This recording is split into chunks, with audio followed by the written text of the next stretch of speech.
Hydraa operations పేరు మీద Telangana government Congress government పెద్దమ్మ టెంపుల్ని టార్గెట్ చేసింది. మళ్ళీ తెలంగాణ కాంగ్రెస్ గవర్నమెంట్ ఎందుకు పెద్దమ్మ టెంపుల్ అడ్డం పడ్డది దాని గురించి మాట్లాడదాం. ఓకేనా, let's start the video.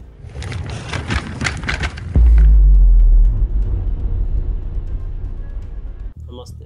So guys, welcome back to the channel. Hope you guys are doing absolutely great. Without any సుత్తి మ్యాటర్లోకి వెళ్ళిపోదాం. పెద్దమ్మ టెంపుల్ దగ్గర ఒక డెమాలిషన్ ఆపరేషన్ నడిచింది. ఎవరికి తెలియకుండా మధ్యరాత్రి 3:30 AM టెంపుల్ డిమాలిషన్ చేసేసారు. తెలంగాణలో ఆలయాల ధ్వంసాలు కొనసాగుతూనే ఉన్నాయి. పాత పెద్దమ్మ తల్లి ఆలయం ధ్వంసం చేశారని ఆరోపిస్తూ స్థానికులు ఆందోళనకు దిగారు. సో విషయం ఏంటంటే, యాక్చువల్ పెద్దమ్మ టెంపుల్ ఉందో దానికి ఆనుకోని ఒక చిన్న టెంపుల్ ఉందన్నమాట. సో దాన్ని పాత పెద్దమ్మ టెంపుల్ అంటారు. అండ్ ఆ టెంపుల్ లో ఉన్న లోకల్స్ 40 years నుంచి పూజిస్తారు అనమాట.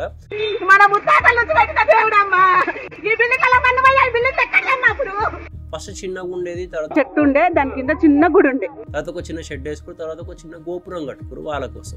కట్టుకుంటే అంటే ఇటుకతో కట్టుకున్నాం. మేము చేస్తాం అనేసి స్లాబ్ వేసినాం. ఇప్పుడు విషయం ఏంటంటే, ఆ పలానా టెంపుల్ ని, ఆ 40 years ఓల్డ్ అమ్మవారి టెంపుల్ ని 22nd ట్యూస్డే నైట్ 3:30కి క్రేన్ తీసుకొచ్చి ఉన్నదాన్ని ఉన్నట్టు డెమాలిష్ చేసి వెళ్ళిపోయారు.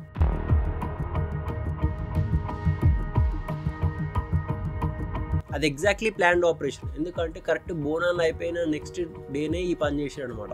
ఎందుకు అంటే అది ఇల్లీగల్ కన్స్ట్రక్షన్ అంట. మళ్ళీ అన్ని ఇయర్స్ నుంచి ఉన్న టెంపుల్ మీకు ఇప్పుడు ఎందుకు ఆటంకమైంది అనేది పబ్లిక్ క్వశ్చన్. ఇప్పుడు విషయం ఏంటంటే, పబ్లిక్ సెటిల్మెంట్స్ ఉన్నాయి, దాంతో పాటు 40 years నుంచి ఉన్న టెంపుల్ అంటే ఎప్పటి నుండి గుడి ఉంది? గుడి మా మామల తండ్రులు పెట్టింది. గవర్నమెంట్ దాని మీద చిన్న నెగోషియేషన్ చేయొచ్చు, ఆ ల్యాండ్ తీసేసుకొని, బట్ మా టెంపుల్ని ఆ ల్యాండ్ మట్టుకే ఇచ్చేసేయండి అని అమ్మవారి విగ్రహం తొలగించారంట, తీసుకెళ్ళారంట. ఎక్కడ తీసుకెళ్ళి తెలియదు.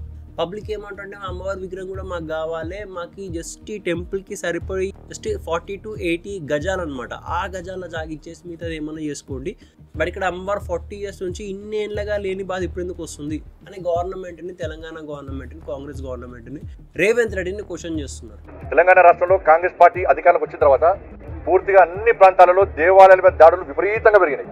బంజారాయిల్స్ పెద్దమ్మ గుడిని కూల్చాల్సిన అవసరం ఏమొచ్చింది? మధ్యరాత్రి 3:30కి ఎప్పుడైతే బోనాలు అయిపోయినాయో, పబ్లిక్ రిలాక్స్ అయిపోయారో, గుడికి తాళాలు వేసుకుని వెళ్ళిపోయారో, ఆ టైంకి వచ్చి గుడి డెమాలిష్ చేసి వెళ్ళిపోయారు. అండ్ అక్కడ ఉన్న పీపుల్కి గ్రామ దేవత 4 decadesగా లేని ప్రాబ్లమ్ సడన్గా ఎందుకు వచ్చింది మీకు? మీ గవర్నమెంట్ అనే ఎందుకు వస్తుంది ఈ ప్రాబ్లం అనేది ప్రజల క్వశ్చన్. ఇంకోటి ఏంటంటే, ఇన్ని గానం ఇల్లీగల్ కన్స్ట్రక్షన్స్ ఉన్నాయి, ఇన్ని ల్యాండ్స్ ఉన్నాయి, ఇవన్నీ క్లియర్ చేసుకోవట్లేవు.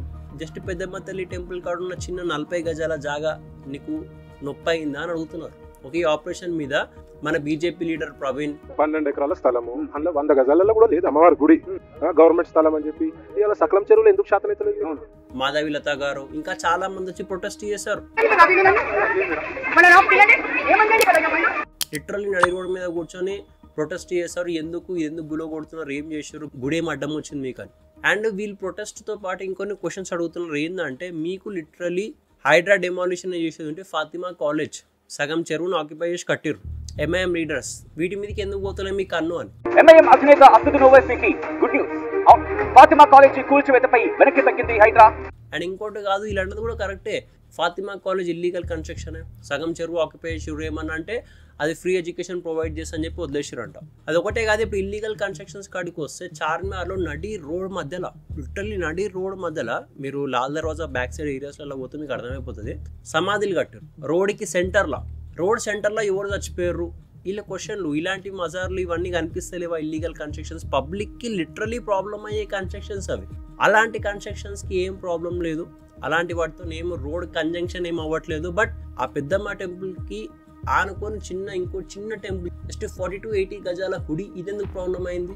జూబ్లీస్లో ఎటువంటి ట్రాఫిక్ కంజంక్షన్ ఉండదు బేసిక్గా ఆ పెద్దమ్మ టెంపుల్ లేన్స్లో. చార్మార్లో ఉన్న ప్రాబ్లం జూబ్లీస్లో లేదు, అయినా సరే ఆ టెంపుల్ ఎందుకు తీసేసారు అనేది ప్రజల క్వశ్చన్. లిటరల్లీ ఈ తెలంగాణ గవర్నమెంట్ అయితే ఫామ్ అయిందో ఓకే ఎలక్షన్స్ తర్వాత, ఆ గవర్నమెంట్ని ప్రతి ఒక్కరు తిట్టుకోవడమే కానీ సిన్స్ బిగినింగ్, నేను ఫస్ట్ టైం నా లైఫ్లో ఒక సీఎంని చూస్తున్నా, ఒక లీడర్ని చూస్తున్నా, పబ్లిక్ నుంచి ఇంత హేట్రెడ్ తీసుకొని కూడా ఆ పనులు ఆపకుండా పబ్లిక్ని హర్ట్ చేసే పనులు చేస్తూనే ఉన్నాడు. సరే, ఇప్పుడు జూబ్లీ హిల్స్ ఇల్లీగల్ కన్స్ట్రక్షన్ గురించి మాట్లాడిండు, ఆల్ రైట్. మళ్ళీ ఇక్కడ 7 కాన్స్టిట్యూషన్స్లో ఇల్లీగల్ కన్స్ట్రక్షన్స్ ఏవైతే ఉన్నాయో అక్కడ హైడ్రా డెమాలిషన్ చేద్దామని వెళ్తే అక్కడ ఉన్న పీపుల్ కొట్టి పంపించేసారు. రేయాన్గుట్ట నియోజకవర్గంలో హైడ్రా కూల్చివేతలు ప్రారంభమయ్యాయి. అక్కడ గవర్నమెంట్ ఎటువంటి యాక్షన్ తీసుకోలేదు, బట్ ఇట్లాంటి ఏరియాస్లో తీసుకుంటుంది. ఎక్కడైతే హిందూ సెంటిమెంట్స్ ఇన్వెస్ట్ అవుతాయో అలాంటి దాన్ని డిస్ట్రాయ్ చేయడానికి వీళ్ళకి ఎక్కువ హెజిటేషన్ ఉండదు. బట్ చార్మారు 7 కాన్స్టిట్యూషన్ వీటిల్లో చాలా ప్రాబ్లం అవుతుంది. గవర్నమెంట్ అక్కడ కన్నయ్యదు. గవర్నమెంట్ ఎంత ఓట్ బ్యాంక్ పాలిటిక్స్ ఆడుతుంది నీకు జస్ట్ ఓవరాల్గా మీద చెప్తా. ఓకే, ఇప్పుడు ఇది గవర్నమెంట్ టెంపుల్ మీద చేసిన అటాక్ గుర్తుపెట్టుకో. గవర్నమెంట్ టెంపుల్ మీద చేసిన అటాక్ కాకుండా నార్మల్ పీపుల్ ఈ కంటిన్యూస్ అటాక్స్ అయినాయి హిందూ టెంపుల్స్ మీద హైదరాబాద్లో, తెలంగాణలో. అప్పుడు లిటరల్లీ ఒక నోరిప్పి మాట్లాడలే గవర్నమెంట్, ఇట్లా ముంగడికి వచ్చి మాట్లాడలే. ఆ ట్యాక్స్ టైంలో పట్టుబడ్డ పీపుల్ కూడా వాళ్ళకి ఏమైనా పనిష్మెంట్ అందిందా, వాళ్ళకి శిక్ష పడ్డా అది కూడా తెలియదు. బ్యాక్ ఎండ్ వాళ్ళని ప్రొటెక్ట్ చేసుకుంటున్నాయి. సరే ఆ విషయం పక్కకు పెడితే ఇలా ఓట్ బ్యాంక్ పాలిటిక్స్ ఇంకో విషయం చెప్తా. లిటరల్లీ అసెంబ్లీలో ఎంఐఎం లీడర్స్ని పర్మిషన్ అడుగుతాడు. సార్ ఆ పర్మిషన్ దియతో మేము బాత్ కరుతూ మన సీఎం సింపుల్గా చార్మల్లో నైట్ పెట్రోలింగ్ అవుతుంది. 1 తర్వాత ఎవరు కనబడద్దు, 11 తర్వాత ఎవరు కనబడద్దు అని చెప్పేసి నైట్ పెట్రోలింగ్ అవుతుంటే, ఎందుకంటే ఈ రిలీజియస్ గొడవలు ఎక్కువ అవుతున్నాయి, అటాక్స్ ఎక్కువ అవుతాయని చెప్పి పోలీస్ ఒక డిసిజన్ తీసుకుని 11 తర్వాత 12 తర్వాత ఎవరు కనబడద్దని. అంత చిన్న ఇష్యూని ఎంఐఎం లీడరు అసెంబ్లీలో ముంగడ పెడితే మన సీఎం దానికి హామీ ఇస్తాడు. టెన్షన్ పడకు, నైట్ పెట్రోలింగ్ వల్ల మీ వాళ్ళకి ఏం ప్రాబ్లం కాదు, నైట్ 2 గంటల వరకు మీ వాళ్ళు విచ్చలవిడిగా తిరగచ్చు. అంత చిన్న ఇష్యూ మీద మాట్లాడినోనికి హిందూ టెంపుల్స్ మీద అటాక్స్ అవుతుంటే మాట్లాడడానికి నోరులో అవ్వలేదు. సరే వదిలేసాయి. రీసెంట్గా ఇంకో విషయం లేచింది ఏంటంటే ఓల్డ్ సిటీలో ఎవరు వాటర్ మోటార్లు పెట్టద్దు అని చెప్పి పెడితే 5,000 ఫైన్ అని. ఇన్లేరు, మేము లిటరల్లీ వాటర్ మోటార్లు పెడతాం, బరాబర్ మా పని చేస్తాం అంటే మళ్ళీ సైలెంట్ అయిపోయింది గవర్నమెంట్. చార్మార్ ఏరియాలలో ఆ 7 కాన్స్టిట్యూషన్స్లో లిటరల్లీ నేను చెప్తున్నాను కదా, ఇప్పటి వరకు ఫుల్ ఫ్లెడ్జ్గా అక్కడ బతికే వాళ్ళ దగ్గరికి ఎలక్ట్రిసిటీ బిల్, వాటర్ బిల్ ప్రతి మంత్ కట్టించుకుంటారో లేదో మనకు తెలియదు. హైదరాబాద్ పాత బస్తీలో విద్యుత్ బిల్ కలెక్టర్ పై దాడి జరిగింది. విద్యుత్ ఉద్యోగి రజనీష్ బాబుపై 6 దాడికి పాల్పడ్డారు. బట్ మన ఇంట్లో ఏమన్నా అయితే వితిన్ 1-2 months లో కట్ చేసేస్తారు ఎలక్ట్రిసిటీ. అట్లున్నది. ఇదంతా దేనివల్ల? Vote bank politics. Just vote bank politics కోసం వీళ్ళు గులాంగిరి కొడుతున్నారు గవర్నమెంట్. అది అర్థం చేసుకోవాలి. ఒక ఓట్ బ్యాంక్ ఎంత స్ట్రెంత్ అది అర్థం చేసుకోవాలి. ఇప్పుడు గవర్నమెంట్ ఇంత చెలరేగుతున్నా సరే మనం ఏమంటలేము. ఇంత ఓపెన్లీ ఓట్ బ్యాంక్ పాలిటిక్స్ ఆడుతుంది. మళ్ళీ దీంట్లో తప్పు పడుతుంది అంటే మనదే. ఎందుకంటే మనం యునైట్గా లేం. ఫర్ ఎగ్జాంపుల్ ఇమాజిన్ చేసుకో, ఇప్పుడు మనం 80%, 70% అనుకో, దిగిపోయింది మన పాపులేషన్. 80% లేదు 70% అనుకో. ఈ 70% పాపులేషన్ మనం యునైట్గా ఉంటే లీడర్లు మన మాటినారా? దీంట్లో తప్పు కూడా మనదే.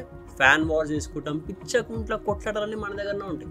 లాంగ్వేజ్ బేస్డ్ కొట్లాటలు, ఫ్యాన్ బేస్డ్ కొట్లాటలు, క్యాస్ట్ బేస్డ్ కొట్లాటలు. మైనారిటీ వాళ్ళలో కూడా క్యాస్ట్లు ఉంటాయి, బట్ వాళ్ళు కొట్లాడుకోరు. మనం కొట్లాడుకుంటాం చూతేగానది. మన హిందూస్ అందరూ యునైట్ అయితే లిటరలీ మేము కూడా ఒక ఓట్ బ్యాంక్లో ఒక ఫామ్ అయినాం అనుకో, లిటరలీ ప్రతి ఒక్క గవర్నమెంట్ని, ప్రతి ఒక్క లీడర్ని మనం చెప్పింది చేపియచ్చు వాళ్ళతో literally.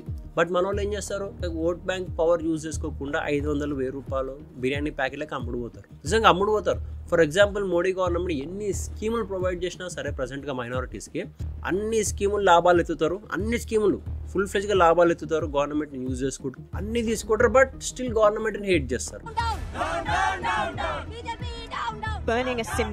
They want there government. For example మన పొలిటికల్ లీడర్ కూడా ఎన్నోసార్లు అదే మాట అన్నారు, అరే మీరు పైసలు వస్తే తీసుకోర్రా, బట్ మన వాళ్ళు మనకే ఓటు వేయరు అని. విన్నారా? ఇన్లేదు. ఇప్పుడు ప్రతిసారి ఏదో ఒక పంచాయత్. అదొకటే కాకుండా ఇప్పుడు బోనాలు అప్పుడు పర్మిషన్ తీసుకొని బోనాలు తీయాలంట. రీసెంట్గా ఆ న్యూస్ కూడా వైరల్ అయింది, మీరు చూసుకోవచ్చు. హైదరాబాద్ లో బోనాల పండుగ జరుపుకునేందుకు అనుమతి ఇవ్వాలని ప్రభుత్వాన్ని డిమాండ్ చేశారు. పర్మిషన్ తీసుకొని బోనాలు ఎప్పటి నుంచి తీస్తున్నాం మన తెలంగాణ పీపుల్ అడుగుతున్నాం. అరే చార్మినార్ ఇక్కడ ఏరియాలలో బతుకమ్మ ఆడాలంటూ కూడా పర్మిషన్. ఆ న్యూస్ వైరల్ అయింది. బతుకమ్మ ఆడే లేడీస్ ని తీసుకొని పోలీస్ స్టేషన్ లో కూర్చోబెట్టింది గవర్నమెంట్. మళ్ళీ ఇంత చెంచాగిరి ఎందుకు కొడుతుంది అర్థం కాలే. ఓట్ బ్యాంక్ రా, ఓట్ బ్యాంకు. నేను ఇప్పటికీ చెప్తున్నా, ఈ ఒక్క term the still have to go through it. Okay, ఈ 4 years మనం భరించాలేమో, బట్ అన్ని ఇన్సిడెంట్స్ గుర్తుపెట్టుకోండి. ఓకే, నెక్స్ట్ ఎలక్షన్స్లో యునైట్ అయ్యి మన ఓట్ పవర్, మన ఓట్ బ్యాంక్ మనం యూజ్ చేసుకుంటే ప్రతి ఒక్క లీడర్, ప్రతి ఒక్క గవర్నమెంట్ మనం చెప్పింది వినాల్సిందే. మనం ఈ నరకం అనుభవించాల్సిందే because of few people, few చూతేగాళ్ళు ఓట్లు అమ్మేసుకున్న వాళ్ళు, ఆర్ఎల్స్ కలిసి బతుకుదాం, కలకాలం బతుకుదాం అని చెప్పి మాయలో పడి వాళ్ళతో పాటు అందరినీ ముంచిన వాళ్ళు. సో అదే ముచ్చట. Hope you guys understood. Thanks for watching the video మాత్రం ఖచ్చితంగా షేర్ చేయండి. అండ్ బాయ్, మళ్ళీ కలుస్తాను నెక్స్ట్ వీడియోలో.